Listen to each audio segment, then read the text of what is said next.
Now we have animation on our light bulb, and we have all of these pieces of the cord parented to each other. So if we rotate one, the rest of them rotate as they are children of the cord above them. So now obviously this motion right here is not realistic in the slightest. It's almost a static piece of geometry with a light bulb. So by adding follow-through and overlapping action, we can actually bring this cord to life. So let's begin by dropping keyframes on these. I believe I already have keyframes on pull cord 1 because this is almost our stationary object, or our anchor. In follow-through terms, this is our primary object, or our main object. So let's drag and let's grab pull cord 2 all the way up to end pull, hit the R key to drop down the rotation values, and let's key the rotation. And I'm going to hit F9 to make them ease in and ease out. Okay, so here's where we start. So now let's go to the first pose, or the first extreme. All the way up to here, we're just having follow-through. So what follow-through essentially says is, whenever an object, or whenever the main object moves, the child objects, or appendages of the parent, will move with the parent, but slower. So if you think about when your body moves, your shoulder moves, and then your elbow moves, and then your hand moves. They don't all move at one time unless you're frozen like a robot. And in animation, we want to not have robotic motion. We want to have smooth motion that is appealing, unless we're animating robots. But in this case, we want something to act like it would in the real world.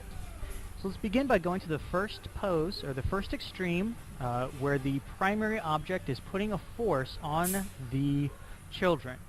And we're going to hand key this, and later on in this course we're going to take a look at an expression that actually automates this for us. But in the case that doesn't work, we need to learn how to apply this. So let's begin by, with everything still selected, dragging the rotation so that we have a reverse bend. In this case, the object, or the primary object, is moving one way. So we want the children to be kind of holding where they should be in the real world. So again, physics, objects at rest want to stay at rest. So the children of this want to stay where they were. Now this is a little bit too strong on some of these later ones, so I'm actually going to reduce this just a little bit. Okay, that looks a lot better. And now to provide the overlapping action, we'll add another layer of follow-through when we get yet another force from our object. So when the object moves, or when the main body moves or changes direction, we need to add in more follow-through. And this is called overlapping action. So in this next case here, I'm going to select all of these and let's give it the opposite action. So let's pull it back here. Okay? Now for these top ones, I'm actually going to set them to their sibling values, so setting everything back to where they are. And now we're sort of at the ease in and ease out point. So now let's just go to the next keyframe, select all these, and let's do a reverse pose at a slightly lesser angle.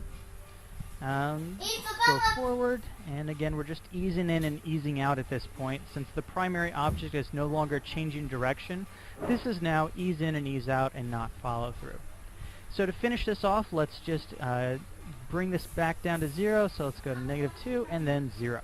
Okay, so now let's take a look at our motion. And it's not going to be perfect just yet, but it'll be closer. So now we can see that our cord is moving with a little bit more natural movement.